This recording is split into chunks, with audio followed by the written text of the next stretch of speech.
ನಮಸ್ತೆ ಸ್ನೇಹಿತರೆ, ಮತ್ತೊಂದು ವಿಡಿಯೋಗೆ ತಮ್ಮೆಲ್ಲರಿಗೂ ಆತ್ಮೀಯವಾದ ಸ್ವಾಗತ. ಈ ಒಂದು ತರಗತಿಯೊಳಗ ನಾವೇ ಡಿಸ್ಕಸ್ ಮಾಡ್ತಾ ಇದ್ದೀವಿ ಅಂತಂದ್ರೆ KPSCಯಲ್ಲಿ ಸುಮಾರು ಹುದ್ದೆಗಳನ್ನ ಕರೆಯುವುದಾಗಿ ಪತ್ರಿಕೆಯಲ್ಲಿ ಬಂದಿರುವಂಥದ್ದು. ಹಾಗಾದ್ರೆ ಬನ್ನಿ ಸ್ನೇಹಿತರೆ, FDA, SDA ಮತ್ತೆ KS ಕೂಡ ಇಲ್ಲಿ ಕಾಲ್ಫರ್ ಮಾಡ್ತೀನಿ ಅಂತ ಹೇಳ್ತಾ ಇದ್ದಾರೆ. ಹಾಗಾದ್ರೆ ಯಾವ ರೀತಿ ಮಾಡ್ತಾರೆ, ಈ ವಿಳಂಬ ನೀತಿಯನ್ನ ಹೋಗಲಾಡಿಸಲು ಈ ಸಾರಿ ಏನ್ ಮಾಡ್ತೀವಿ, ಕ್ರಮವನ್ನ ಕೈಗೊಳ್ತೀನಿ ಅಂತ ಹೇಳ್ತಾ ಇದ್ದಾರೆ. ಸೊ ಈ ಎಲ್ಲಾ ಪ್ರಶ್ನೆಗಳಿಗೆ ಉತ್ತರವನ್ನ ಈ ಒಂದು ವಿಡಿಯೋದಲ್ಲಿ ನಾವು ನೋಡ್ತಾ ಹೋಗೋಣ. ಎಷ್ಟು ಸಾವಿರ ಹುದ್ದೆಗಳ ಕನ್ಫರ್ಮ್ ಆಗುತ್ತೆ, FDA ಮತ್ತು SDAಗಳ ಏನು ಪಠ್ಯಕ್ರಮ ಹೇಗಿರುತ್ತೆ, ಮತ್ತೆ ಗ್ರೂಪ್ ಸಿ ಪಠ್ಯಕ್ರಮ ಹೇಗಿರುತ್ತೆ ಅಂತಕ್ಕಂಥದ್ದನ್ನು ಕೂಡ ಈ ಒಂದು ವಿಡಿಯೋದೊಳಗೆ ನಾವು ಡಿಸ್ಕಸ್ ಮಾಡ್ತಾ ಹೋಗೋಣ ಅಂತ. ಹಾಗಾದ್ರೆ ಬನ್ನಿ ಸ್ನೇಹಿತರೆ, ಏನೆಲ್ಲ ಪತ್ರಿಕೆಯಲ್ಲಿ ಬಂದಿರತಕ್ಕಂಥದ್ದನ್ನ ನೋಡೋಣ. ಇದು KPSCಗೆ ಮಾತ್ರ ಇರುವಂಥದ್ದು. ಇನ್ನು ಅದೇ ರೀತಿಯಾಗಿ ನೆಕ್ಸ್ಟ್ KA ಏನೆಲ್ಲ ಕನ್ಫರ್ಮ್ ಆಗುತ್ತೆ ಅಂತಕ್ಕಂಥದ್ದನ್ನು ಕೂಡ ನಂತರ ವಿಡಿಯೋದಲ್ಲಿ ನಾನು ಅಪ್ಲೋಡ್ ಮಾಡ್ತೀನಿ. ದಯವಿಟ್ಟು ಚಾನಲ್ನ ಸಬ್ಸ್ಕ್ರೈಬ್ ಮಾಡ್ಕೊಳ್ರಿ. ಹೊಸದಾಗಿದ್ರೆ ನಮ್ಮ ಚಾನಲ್ನ ಶೇರ್ ಮಾಡಿ. ಅದ್ರ ಜೊತೆಗೆ ಬರ್ತಕ್ಕಂಥ ವಿಡಿಯೋಗಳು ನಿಮಗೆ ಬೆಲ್ ಐಕಾನ್ ಒತ್ತಿದ್ರೆ ನಿಮಗೆ ತಲುಪುವಂತ ಸಾಧ್ಯತೆ ಇರುತ್ತೆ ಸ್ನೇಹಿತರೆ. ಓಕೆನಾ ಸ್ನೇಹಿತರೆ? ಹಾಗಾದ್ರೆ ಬನ್ನಿ ಇವತ್ತಿನ ತರಗತಿ ಒಳಗ ನಾವೇನ್ ನೋಡೋಣ ಅಂತಂದ್ರ, ಈ KPSCಯಲ್ಲಿ ಏನೆಲ್ಲ ಪ್ರಾಬ್ಲಮ್ ಆಗಿತ್ತು, ಮತ್ತೆ ಯಾವ ರೀತಿ ಈಗ ಕಾಲ್ಫರ್ ಮಾಡ್ತಾರೆ, ಮತ್ತೆ ಯಾವ ರೀತಿ ತಯಾರಿಯನ್ನ ಮಾಡ್ಕೊತಿದ್ದಾರೆ ನೋಡೋಣ. ಇಲ್ಲಿ ಹೇಳ್ತಾ ಇದ್ದಾರೆ, 1000ಕ್ಕೂ ಅಧಿಕ ಹುದ್ದೆಗಳು ಶೀಘ್ರ ಸರಣಿ ಅಧಿಸೂಚನೆಯನ್ನ ಅಂತ ಕೊಟ್ಟಿದ್ದಾರೆ. ವೇಳಾಪಟ್ಟಿ ಪ್ರಕಟಿಸಲು KPSC ಸಿದ್ಧತೆ. ಅಂದ್ರೆ ಯಾವ ರೀತಿ ಅಧಿಸೂಚನೆ ಆಗುತ್ತೆ, ಯಾವ ರೀತಿ ಪರೀಕ್ಷೆ ಇರುತ್ತೆ, ಮತ್ತೆ ಯಾವ ರೀತಿ ರಿಸಲ್ಟ್ ಅನ್ನ ಅನೌನ್ಸ್ ಮಾಡ್ತೀವಿ ಎಷ್ಟು ದಿನದಲ್ಲಿ ಅಂತಕ್ಕಂಥದ್ದನ್ನ ತಿಳಿಸೋದು ಯಾವ್ದ್ರಿ, ಈ ವೇಳಾಪಟ್ಟಿ ಅಂತ ಹೇಳ್ತಾ ಇದ್ದಾರೆ. ಇದು ಉದ್ಯೋಗ ಆಕಾಂಕ್ಷಿಗಳಿಗೆ ಏನಾಗುತ್ತೆ, ಇದು ಸಿಹಿ ಸುದ್ದಿಯಾಗಿ ಹೊರಹೊಮ್ಮತದ. ನೋಡಿ ಯಾವಾಗ ಸ್ಟಾರ್ಟ್ ಆಗುತ್ತೆ ಅಂತಂದ್ರೆ, ಇದು ತಾವಿಲ್ಲಿ ಗಮನಿಸಬಹುದು, ಇದು ಜುಲೈನಲ್ಲಿ ನೇಮಕ ಧಮಾಕ ಅಂತ ಹೇಳ್ತಿದ್ದಾರೆ. ಜುಲೈಯಲ್ಲಿ ಈ ಅಧಿಸೂಚನೆಗಳು ಬರುವಂತ ಸಾಧ್ಯತೆ ಇದೆ ನೋಡಿ. ಸರಿ, ಇಲ್ಲಿ ಹೇಳ್ತಾ ಇದ್ದಾರೆ, ಏನ್ ಹೇಳ್ತಾ ಇದ್ದಾರೆ ಅಂದ್ರೆ, ಕರ್ನಾಟಕ ಲೋಕಸೇವಾ ಆಯೋಗ ಜುಲೈ ತಿಂಗಳಲ್ಲಿ 400 ಗೆಜೆಟೆಡ್ ಪ್ರೊಫೆಷನರಿ ಹುದ್ದೆ ಅಂತಂದ್ರೆ ರೀ 400 ಪೋಸ್ಟ್ KAS ಕರೀತಾರ್ರಿ. ಏನ್ರಿ KAS? ಹೌದ್ರಿ. ಅದಾದ ನಂತರ 115 ಸಹಾಯಕ ನಿರ್ವಾಹಕ ಇಂಜಿನಿಯರ್ ಹುದ್ದೆಗಳನ್ನ ಕರೀತಾರೆ. 1000ಕ್ಕೂ ಅಧಿಕ ಹುದ್ದೆಗಳು ನೇಮಕ ಸರಣಿಯಲ್ಲಿ ಅಧಿಸೂಚನೆಯನ್ನು ಹೊರಡಿಸಲು ಸಿದ್ಧತೆಯನ್ನ ಮಾಡಲಾಗಿದೆ. ಇದಾದ ನಂತರ ಕೂಡ ಅವ್ರೇನ್ ಮಾಡ್ತಾರ, ಬೇರೆ ಬೇರೆ ಹುದ್ದೆಗಳಿಗೆ ಅಧಿಸೂಚನೆ ನಡೆಸಲು ಸಿದ್ಧತೆಯನ್ನ ಮಾಡಿಕೊಡಿದ್ದಾರೆ. ತ್ವರಿತ ನೇಮಕಾತಿ ಪ್ರಕ್ರಿಯೆ ಕೈಗೊಳ್ಳಲು ನೀಲನಕ್ಷೆಯನ್ನ ರೂಪುಗೊಳಿಸಿರುವ ಆಯೋಗ. ಅಂದ್ರ ಬೇಗ ನೇಮಕಾತಿ ಮಾಡ್ಕೊಳ್ಳೋದಕ್ಕೋಸ್ಕರ ಏನ್ ಮಾಡ್ತಾ ಇದ್ದಾರೆ, ಬ್ಲೂ ಪ್ರಿಂಟ್ ಅನ್ನ ರೆಡಿ ಮಾಡ್ಕೊತಾ ಇದೆ. ಯಾವ್ದ್ರಿ? ಆಯೋಗ ಗ್ರೂಪ್ ಎ ಮತ್ತು ಗ್ರೂಪ್ ಬಿ ಹುದ್ದೆಗಳ ಜೊತೆಯಲ್ಲಿ ವಿವಿಧ ಸಚಿವಾಲಯ ಇಲಾಖೆಯಲ್ಲಿ ಖಾಲಿ ಇರುವ ಪ್ರಥಮ ದರ್ಜೆ ಸಹಾಯಕರು ಅಂತಂದ್ರೆ ರೀ FDA ನೋಡ್ರಿ.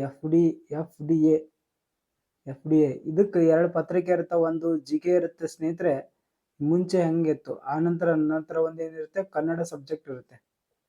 ಕನ್ನಡ 2 ಪತ್ರಿಕೆಗಳು ಇರ್ತಾವ. ಅದೇ ರೀತಿಯಾಗಿ ದ್ವಿತೀಯ ದರ್ಜೆ ಸಹಾಯಕ ಅಂತ ಬರುತ್ತೆ, ಇದು ಕೂಡ SDA ಅಂತ ಕರೀತಾರೆ. ಇದರಲ್ಲಿ 2 ಪತ್ರಿಕೆ ಇರ್ತಾವ. ಒಂದು GK ಪತ್ರಿಕೆ ಇರುತ್ತೆ, ಇನ್ನೊಂದು ಕನ್ನಡ ಪತ್ರಿಕೆ ಇರ್ತದೆ.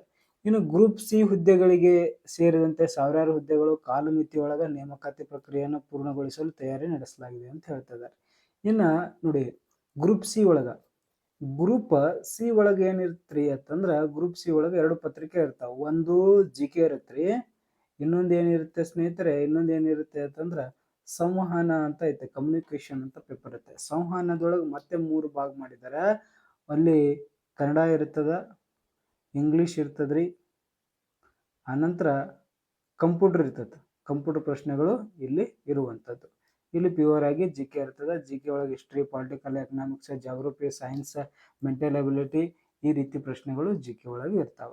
ಸೊ FDAಗೆ ಏನ್ ಸಿಲೆಬಸ್, SDAಗೆ ಏನ್ ಸಿಲೆಬಸ್, ಮತ್ತೆ ಗ್ರೂಪ್ ಸಿಗೆ ಏನ್ ಸಿಲೆಬಸ್ ಅನ್ನ ನಾವು ನೋಡಿದ್ವಿ. ಈಗ ಮುಂದುವರೆದು ಏನ್ ಹೇಳ್ತಾ ಇದ್ದಾರೆ ಅಂತಂದ್ರ, ಇದನ್ನ ಏನ್ ಮಾಡ್ತಾರೆ, ಟೈಮ್ ಒಳಗೆ ಮುಗಿಸ್ಕೊಡ್ತೀವಿ ಅಂತ ಹೇಳಿ ಹೇಳ್ತಾರೆ. ಹಾಗಾಗಿ ನಾಗರಿಕ ಸೇವಾ ಆಕಾಂಕ್ಷಿಗಳು ಮತ್ತು ಸರ್ಕಾರಿ ಸೇವೆಯ ಕನಸು ಹೊಂದಿರುವ ಯುವ ಜನತೆ ಆಯೋಗದ ಪರೀಕ್ಷೆಗಳನ್ನು ಎದುರಿಸಲು ಉದ್ಯೋಗ ದಿಟ್ಟಿಸಿಕೊಳ್ಳಲು ಅಗತ್ಯ ತಯಾರಿಯನ್ನು ಮಾಡಿಕೊಳ್ಳಬಹುದಾಗಿದೆ ನಿಗದಿತ ವೇಳಾಪಟ್ಟಿಯಂತೆ ಅಂತ ಹೇಳ್ತಾ ಇದ್ದಾರೆ. ನೋಡಿ, ಈಗ ಯಾರೆಲ್ಲ ಆಕಾಂಕ್ಷಿಗಳಾಗಿದ್ದೀರಿ, ನೀವೇನ್ ಮಾಡ್ಬೇಕು, ತಯಾರಿ ಮಾಡ್ಕೊಳ್ಳೋದಕ್ಕೋಸ್ಕರ ಇದನ್ನ ಏನ್ ಮಾಡಿದಾರೆ, ಪತ್ರಿಕೆಯಲ್ಲಿ ಪ್ರಕಟಣೆಯನ್ನ ಮಾಡಿದ್ದೀವಿ ಅಂತ ಅವ್ರು ಹೇಳ್ತಾ ಇದ್ದಾರೆ.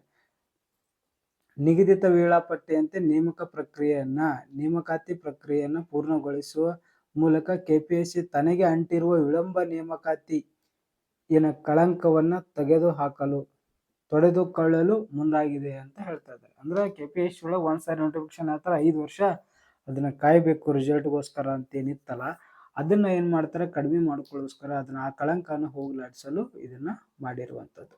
ಸೊ ಹಾಗಾಗಿ KPSC ಕಾರ್ಯದರ್ಶಿಗಳು ಒಂದು ಸ್ಟೇಟ್ಮೆಂಟ್ ಕೊಡ್ತಾರೆ ಸ್ನೇಹಿತರೆ. ಏನೆಲ್ಲ ಕೊಡ್ತಾರೆ ನೋಡೋಣ. ಕರ್ನಾಟಕ ಲೋಕಸೇವಾ ಆಯೋಗ ಈಗಾಗಲೇ ವಿವಿಧ ನೇಮಕಾತಿಗೆ ಸಂಬಂಧಿಸಿದ ಅಧಿಸೂಚನೆಗಳನ್ನು ಪ್ರಕಟಿಸಲು ಎಲ್ಲಾ ಸಿದ್ಧತೆ ನಡೆಸಿದೆ. ಸರ್ಕಾರದ ಇಲಾಖೆಗಳಿಂದ ಪ್ರಸ್ತಾವ ಬಂದ ಹಾಗೆ ಅಧಿಸೂಚನೆಯನ್ನು ಹೊರಡಿಸಿ ನೇಮಕ ಪ್ರಕ್ರಿಯೆಯನ್ನು ಕೈಗೊಳ್ಳಲಾಗುವುದು ಅಂತೇಳಿ ಕಾರ್ಯದರ್ಶಿಗಳು ಹೇಳಿರುವಂಥದ್ದು ತಾವು ಗಮನಿಸ್ತಾ ಇದ್ದೀರಿ. ಇನ್ನು ಯಾವ್ಯಾವ ಹುದ್ದೆಗಳನ್ನ ಕರೀತಾರೆ ಅಂತಂದ್ರ ಇಲ್ಲಿ ನೋಡ್ರಿ, ನೇಮಕಾತಿ ಅಧಿಸೂಚನೆ ವಿವಿಧ ಇಲಾಖೆಯಲ್ಲಿ ಪ್ರಥಮ ದರ್ಜೆ ಸಹಾಯಕ ಅಂತಂದ್ರೆ FDA ಅಂತ ಕರೀತಾರೆ.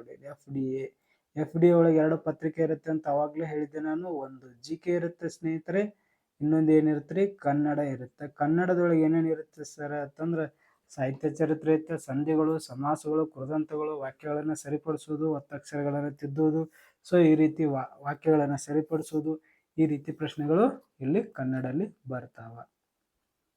ಅದೇ ರೀತಿಯಾಗಿ ತಾವೇನು ಗಮನಿಸಬಹುದು, ನಾನಾ ಇಲಾಖೆ ದ್ವಿತೀಯ ದರ್ಜೆ SDA ಇನ್ನು ಪದವಿ ವಿದ್ಯಾರ್ಹತೆಗೆ ಗ್ರೂಪ್ ಸಿ ಹುದ್ದೆಗಳು. ಗ್ರೂಪ್ ಸಿ ಹೇಳಿದ್ದೀನಿ ನಾನು. ಗ್ರೂಪ್ ಸಿ ಯಲ್ಲಿ ಕೂಡ ಸ್ನೇಹಿತರೆ 2 ಪತ್ರಿಕೆಗಳಿರ್ತಾವ. ಒಂದು GK ಇರುತ್ತ್ರಿ, ಇನ್ನೊಂದು ಏನಿರುತ್ತ್ರಿ, ಸಂವಹನ ಅಥವಾ ಕಮ್ಯುನಿಕೇಶನ್ ಅಂತೇಳಿ ಇನ್ನೊಂದು ಪತ್ರಿಕೆ ಇರುತ್ತ. GK ಒಳಗೆ ಕಾಮನ್ ಆಗಿ ಇರ್ತಕ್ಕಂಥ ಎಲ್ಲಾ ಪ್ರಶ್ನೆಗಳು ಇರ್ತಾವ. ಇನ್ನು ಸಂವಹನದೊಳಗೆ ಕನ್ನಡ ಇರುತ್ತ್ರಿ, ನಂತರ ಇಂಗ್ಲಿಷ್ ಇರುತ್ತ್ರಿ, ಅದೇ ರೀತಿಯಾಗಿ ಏನಿರುತ್ತ್ರಿ, ಕಂಪ್ಯೂಟರ್ ಇರುತ್ತೆ. ಓಕೆ, ಸೊ ಈ ರೀತಿ ಇರ್ತದ ನೋಡ್ರಿ. ಇನ್ನು ಸಹಾಯಕ ಇಂಜಿನಿಯರ್ ಅನ್ನ ಕರೀತಾರೆ, ಮತ್ತೆ ಲೆಕ್ಕ ಪರಿಶೋಧನಾ ಇಲಾಖೆಯ ಸಹಾಯಕ ನಿಯಂತ್ರಕರು ಮತ್ತು ಲೆಕ್ಕ ಪರಿಶೋಧಕರನ್ನು ಕೂಡ ಕರೀತಾರೆ ಅಂತ ಹೇಳ್ತಾ ಇದ್ದಾರೆ. ಓಕೆನಾ ಸ್ನೇಹಿತರೆ, ಇಷ್ಟೆಲ್ಲ ಕಾಲ್ಫಾರ್ಮ್ ಆಗುತ್ತೆ ಅಂತ ಹೇಳ್ತಾರೆ. ದಯವಿಟ್ಟು ತಾವೆಲ್ಲ ಸೀರಿಯಸ್ ಆಗಿ ಓದ್ಕೋಬೇಕು. ಇಲ್ಲಿ ನೋಡು, ಆಮೇಲೆ ಇನ್ನೊಂದು ಹೇಳ್ತಾ ಇದ್ರೆ, ಯಾರೆಲ್ಲ KS ಬರ್ದಿದ್ದೀರಿ ನಿಮ್ದೇನ್ ಮಾಡೋದ, ಸದ್ಯಕ್ಕೆ ಏನ್ ಮಾಡೋದಿಲ್ಲ, ಇದನ್ನ KS ರಿಸಲ್ಟ್ ಅನ್ನ ಬಿಡುದಿಲ್ಲ ಅಂತ ಹೇಳಿದ್ದಾರೆ. ಯಾಕೆ ಬಿಡಂಗಿಲ್ಲ ಅಂತಂದ್ರ ಇಲ್ಲಿ ನೋಡ್ರಿ, ಸಂದರ್ಶನ ಪ್ರಕ್ರಿಯೆ ಮುಗಿದು ತಾತ್ಕಾಲಿಕ ಆಯೋಗ ಪಟ್ಟಿ ಸಿದ್ಧವಾಗಿದ್ದರೂ ಆಯೋಗ ಅದನ್ನು ಪ್ರಕಟಿಸುವಂತಿಲ್ಲ. ಯಾಕೆ ಅಂತಂದ್ರೆ ಮೀಸಲು ವಿವಾದ ಪ್ರಕರಣದಲ್ಲಿ ಫಲಿತಾಂಶ ಪ್ರಕಟಣೆ ಹೈಕೋರ್ಟ್ ನಿರ್ಬಂಧಿಸಿದೆ ಅಂತ ಹೇಳ್ತಾರೆ. ಅಂದ್ರೆ ಇದು ಕೋರ್ಟ್ ಅಲ್ಲಿ ಇರೋದ ಕಾರಣಕ್ಕಾಗಿ ಏನ್ ಮಾಡಿದ್ರೆ ಇದು ಸ್ಟೇ ತಂದಿದ್ದಾರೆ. ಹಾಗಾಗಿ ಇದನ್ನ KS ರಿಸಲ್ಟ್ ಇನ್ನೂ ಬಿಡ್ತಾ ಇಲ್ಲ ಅಂತ ಇಲ್ಲಿ ಹೇಳ್ತಾ ಇದ್ದಾರೆ. ಓಕೆನಾ ಸ್ನೇಹಿತರೆ, ಇಷ್ಟಾದ್ಮೇಲೆ ತಮಗೆ ಗೊತ್ತಾಗಿರ್ಬೋದು ಕಾಲ್ಫಾರ್ಮ್ 100% ಆಗುತ್ತೆ. ಸೊ ಹಾಗಾಗಿ ತಾವು ಹೆಚ್ಚಿನ ರೀತಿಯಲ್ಲಿ ಈ ತರ ಪರೀಕ್ಷೆಗೆ ಪ್ರಿಪೇರ್ ಆಗ್ರಿ ಅಂತ ಹೇಳ್ತಾ, ವಿಡಿಯೋನ ಯಾರು ನೋಡಿದಿರಿ ತುಂಬ ಧನ್ಯವಾದಗಳು. ಮತ್ತು ಯಾರಿಗೆ ಅವಶ್ಯಕತೆ ಇದೆ ವಿಡಿಯೋನ ಶೇರ್ ಮಾಡಿ. ಇನ್ನು ಮುಂದಿನ ಭಾಗದೊಳಗೆ ಅಂದ್ರೆ ನೆಕ್ಸ್ಟ್ ವಿಡಿಯೋದೊಳಗೆ ನಾನು ಏನು ಮಾಡ್ತಾ ಇದ್ದೀನಿ, ಇದು KPSC ಆಯ್ತು, KA ಎಷ್ಟು ಕಾಲ್ಫಾರ್ಮ್ ಆಗುತ್ತೆ ಅಂತಕ್ಕಂಥದ್ದನ್ನ ನಾನು ಏನು ಮಾಡ್ತೀನಿ ನಿಮಗೆ ತಿಳಿಸ್ತಾ ಹೋಗ್ತೀನಿ. ಅಲ್ಲಿವರೆಗೆ ನಿಮಗೆ ನಮಸ್ಕಾರಗಳನ್ನು ಸಲ್ಲಿಸುತ್ತಾ ಈ ವಿಡಿಯೋನಲ್ಲಿ ಮುಗಿಸ್ತಾ ಇದ್ದೀನಿ. ಧನ್ಯವಾದಗಳು.